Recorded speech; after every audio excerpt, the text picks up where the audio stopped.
Hi everyone. Today I want to tell you about a group that I'm a part of called the Unicorns. The Unicorns is a learning lab. It's a safe place that people in a group or a company can get together and practice different tools and techniques that they may not have the opportunity to practice in other areas. In particular, we use some tools from what's called Liberating Structures, which allows you to try out different things. We're focused this year on the concept of inner change, and we're using these tools to try to navigate us around ideas of change or new ways of thinking or innovative ideas. And today I'm going to talk to you about a particular example called eco-cycle planning.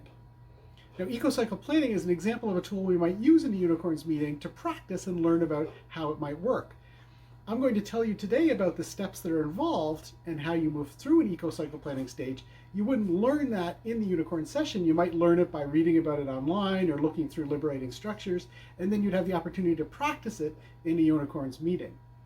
Now, eco-cycle planning is designed to follow the structure of a living thing. Think of a plant. Think of a plant moving through the cycle of seeds and growth, and eventually it will die, and that will make room for more seeds. So to do this, the group or team get together in a group of people under a specific scope. So for example, the scope might be they're trying to build a house or design a house. And it's going to go through 4 different quadrants, and it's going to have 2 different on either ends called traps. So you can start, what happens is the group gets together and they start thinking about all the tasks related to designing a house, and they put sticky notes in different spots along the different quadrants of where they see that they fit. And the ones that they have consensus in, those tasks are going to be on the plan. The ones that are on the outliers that they don't have consensus or they're in the poverty trap, they're going to discuss what the next actions are. So it's not so much a way of organizing tasks by priority, it's by organizing them in a state of renewal along the various eco-cycle.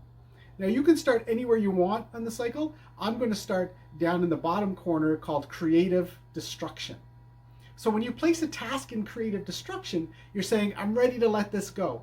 So often we hold on to tasks for just a little bit too long, and it doesn't give us the ability for growth. If we think about this in terms of the eco-cycle, eventually the tree has to die. And it does this to make the ground more fertile, to make it more ready for new ideas. So that's what creative destruction is. And once we do that, we free up more time to think about the next phase, which is called gestation, or it could be called sowing. It has many different names. But this is the idea of idea generating.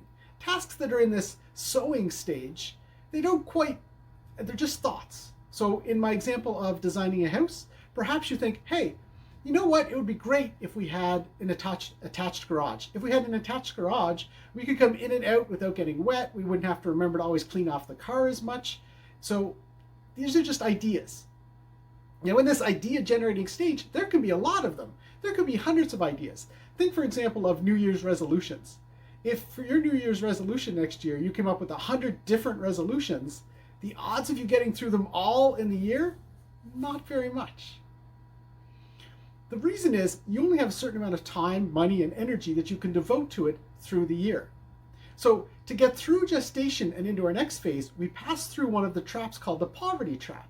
The poverty trap means I just don't have the time and resources to associate to that task. Things that don't have time and resources, maybe they should, they get stuck in the poverty trap. The things that get through the poverty trap, you know to put the task in the next stage, which is called birth, because in that section, there are people, there are time, there are resources, there are commitments that have been assigned. So now you're in the birth stage. So if we think about this again in terms of eco-cycle, if gestation is planting the seeds, birth is this idea of nurturing the seeds, of adding the water, of tending to it, of caring to it, so that the task can grow to a point of maturity, to a point of getting done. And that's where we lead. From birth, we go through growth into the maturity stage. And into the maturity stage, you could think of that like harvest. If the seeds that I planted initially were apple seeds, and the tree that was growing and I was tending to was an apple tree, then in the harvest stage, I get to enjoy the fruits of that work. I get to reap what I sow. I get to eat that apple. In my example of designing a house, it means I now have an attached garage. I can actually enjoy coming into it, not getting wet from the rain, going right into my house, not having to clean it off so much in the wintertime. I can enjoy the fruits of my labor. But the steps don't end there. You see, in order to get room to continue, the cycle is infinite. And in order to get out of maturity, you have to pass through another trap called the rigidity trap, which means you have to decide that this is something you need to let go of, but it's really hard and you're stuck on it. A simple example, again, my dad built our house. It took him about 5 years, but the house was never really complete. Even after the house was built and we were living in it, enjoying the fruits of our labor, there were things like we rearranged one year the kitchen and the living room, put them in different spots.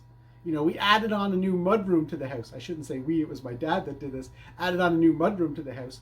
And over the course of the years, we switched from coal heat to oil heat to electric heat, then back a little bit to coal heat. So because we kept working on this, because it never got let go, it made it very difficult to move to that next phase again and start gestating new ideas. So tasks that are stuck in the rigidity trap, we know we probably should let go of, but we're having trouble. And once we do that and we let it go, we can go back into the creative destruction and say, okay, I'm ready to let this go. And the cycle continues again and again.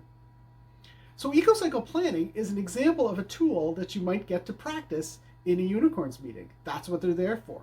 You learn about these different ideas, you learn about these different techniques, you try them out, you learn how they kind of work, and then maybe you can take them back in your own team or your own departments or your own groups and try applying them there and see how they work for you.